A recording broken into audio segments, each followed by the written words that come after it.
Sa Banga, Aklan, isang binatilyo ang misteryoso raw naglaho sa Aklan River. Hinala tuloy ng ilan.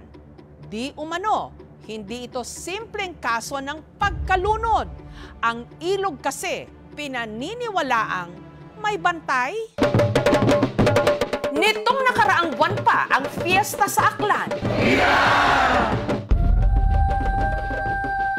Ngunit meron pa rin silang pabanda sa tabing ilog. Pero hindi raw sila tumutugtog para magsaya.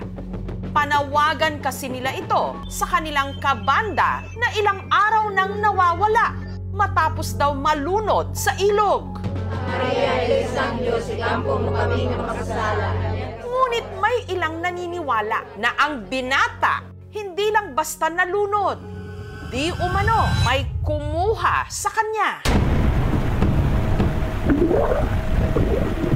May kaharian sila dyan sa loob. Naniningil sila pag may nag-iingay at saka hindi kilala kasi yung bata, hindi taga rito. At ang nangunguha raw sa ilog na videohan pa? Meron ba kayong nakikita? Ito ang ilang linggo ng laman ng balita sa isla ng Panay. Ang proceed dito, search mo itong area na to. Tungkol sa maaksyon. Okay, safety first, guys. At dibdibang paghahanap sa nawawalang binata sa probinsya ng Aklan.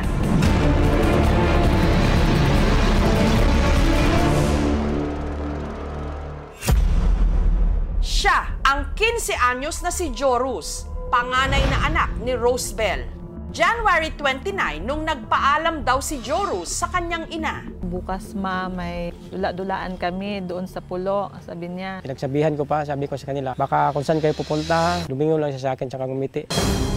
Pagpatak ng 2:00 ng hapon, May na-receive na lang na text na may nalunod nga mula doon sa area ng pulo.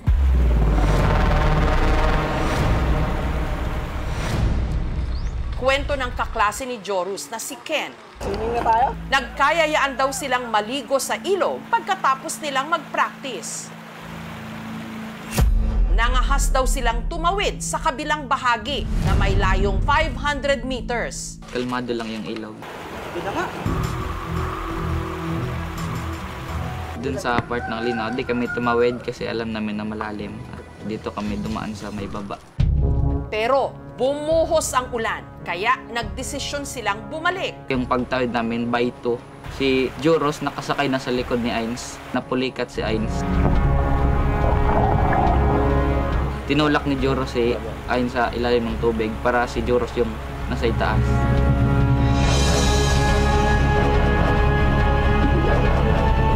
Tapos si Ains, marunong kasi siya lumangoy. Bumalik siya ulit sa kabila. Dinala mo ng agos. Napunta siya sa may linaw. Linangoy ulit ni Drian kung siya sa mismo nawala. Hindi na nakita. Yung team po natin immediately conduct search and rescue operation. Naging challenge lang talaga is yung deep water level doon sa site na sa around 15 to 19 feet. Ang 24 kilometers na Aklan River ang pinakamahabang ilog sa probinsya ng Aklan. Yung Aklan River po natin is one of the violent river here in Panay. Dahil sa lawak at laki nito, hirap silang matukoy kung saan napunta o inagos si Joros.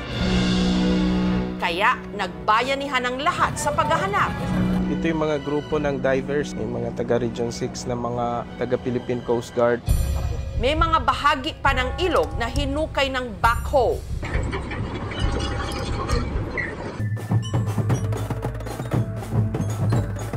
Ikalawang araw ng search and rescue operation, kaarawan pa man din ng tatay ni Joros.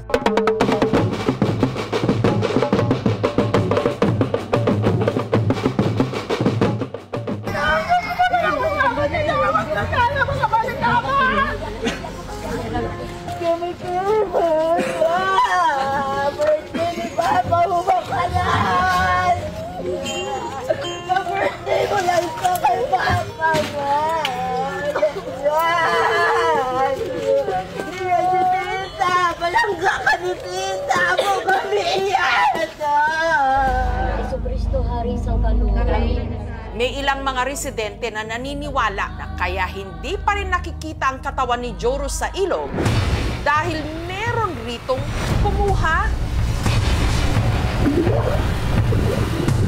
Sa bahagi kasi ng ilog kung saan nawala raw si Joros, di umano may nakatirang kakatwang nilalang. May nakatira dyan na sirena. Sa loob niyan, parang may kaharian. Katunayan, hindi raw si Joros ang una nitong biktima.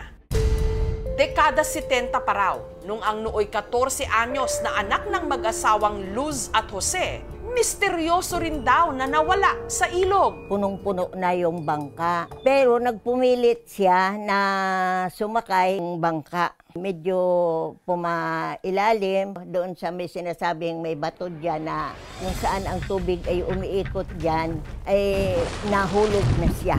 Siya lang mag-isa ang namatay doon. Ang makapagpapatunay raw na hindi kwentong bayan ang pinaniniwalaan nilang bantay ng ilog, ang lolo niniwalaan nilang bantay ng ilog, ang lolo ni Ivan na di umano personal pang nakainkwentro ang nilalang. Nakita niya yung sirena umuupo sa bato. Nakipagkaibigan siya sa sirena na yon. Di umano, dinala pangaraw nito ang kanyang lolo sa kaharian nila sa ilalim ng ilog. Pag sumisid sa ilalim, binubuksan siya doon, tapos naghingi siya ng isda doon. Mabait naman daw. Dahil sa mga kwento-kwentong ito, marami na raw albularyo ang dumayo sa ilog para tumulong sa paghahanap. Si Joros na doon sa baba. Parang ayaw siya doon palabasin. Pag lumabas ang Ace of Flower, nasa malayo na yung katawan niya. Pati ang psychic na si Jay Costura, nagtungo ng Aklan.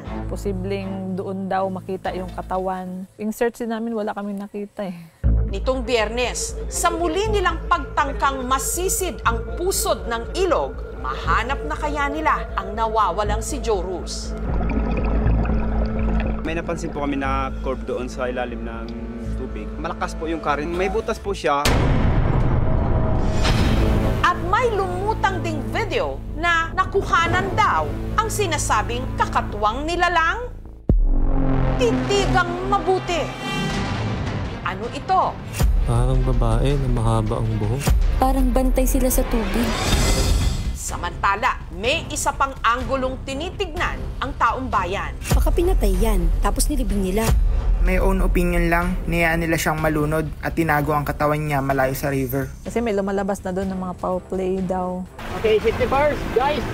Walang bibitiw dahil pilit nating sisisirin ang mga kasagutan.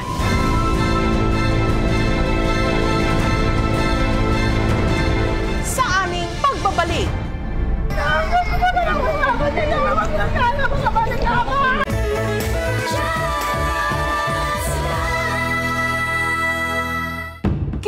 Anyos na lalaki mula Banga sa Aklan, mahigit 2 linggo nang nawawala matapos malunod sa Aklan River. Di umano ang binata, kaya raw hindi makita dahil sadyang may kumuha sa kanya. May nakatira dyan na sirena. Isang video rin ang nag-viral. Makikita na sa ilalim ng tubig, may nakuhanan daw na kakaibang imahe.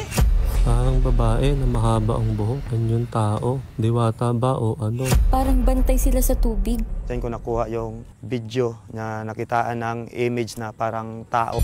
Ang video, kuha ng vlogger na si James. Pinalibutan talaga ako. Marami ditong mga albularyo. Nakita ko, isa lang yung sagot nila. Kataw daw or sirena.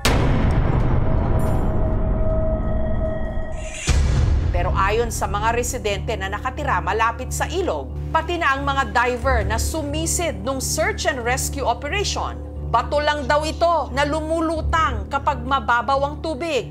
Nasisid na rin po ng mga volunteer divers at saka yung PDRRMO. Yung area po na yun, sa ibabaw kasi merong medyo bundok na site. Yun po ay nagre-reflect doon sa tubig. That's why pag pinang-combine mo po yun lahat, parang makikita mo talaga yung hugis mala sirena. Lahat ng mga bagay na hindi kayang sagutin ng nakikita natin, pinapaniwalaan natin na mystery. So, humahanap tayo ng mga sagot pero hindi siya visible sa senses. Kaya ang iniisip natin ito ay supernatural. Yung victim is hindi talaga siya marunong lumangoy. Pigilan namin si Joros na wag nang sumama. Pinilit na sumama sa amin. Nitong Biyernes, nagsagawa ng underwater search ang mga volunteer diver. Okay, safety first, guys!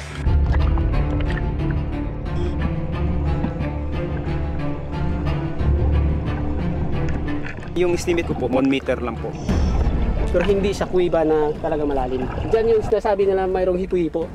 Kaya gumaganyan yung tubig doon, papunta doon. Pero isa lang yung direksyon ng current. Nalinis natin yung area, pero wala tayong nakita na katawan ni Joros. Probably mayroong mga structure na umipit sa kanya, yung katawan niya nabaon sa buhangin. Kung hindi talaga siya lulutang, might be na flush out na siya doon sa dagat. Kasi ang Aklan River, ma'am, diretsyon ng tubig niyan papuntang Sibuyan. Samantala, ang taong bayan may tinitignan din na bagong anggulo sa pagkawala ni Joros. Baka pinatay yan, tapos nilibing nila. Pinatay daw namin at itago, ma'am. Tapos pinalabas din namin nilunod. Wala kami ginawang ganun, ma'am. Dito, to yun, ma'am. At barkada naman namin, classmate pa namin. Hindi naman namin kayang patayin si Joros. Hindi naman ako naniniwala doon, ma'am. Parang yung isang kasama kasi nila noon, anak ko, parang pinsan niya. Base po sa investigation, we found out na wala namang foul play. Yung mga speculations lumalabas po sa social media, wala po yung basis. Refer na lang po sa pagpo-post ng mga malicious na wala pong batayan kasi po may mga naaapektuhan pong mga individual. Patuloy ang pag-agos ng buhay para kina Rosebel at Joey. Pero sa pagdaan ng mga araw na hindi pa nila nakikita si Joros, palalim din ng palalim ang kanilang pangungulila.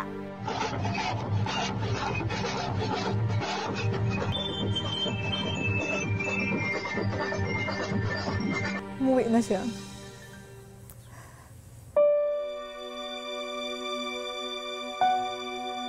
Yun na lang yung pinagdadasal na makauwi lang siya dito sa amin. Kahit sabihin ko bangkay na siya o ano, tatanggapin pa rin namin siya. Yun na lang.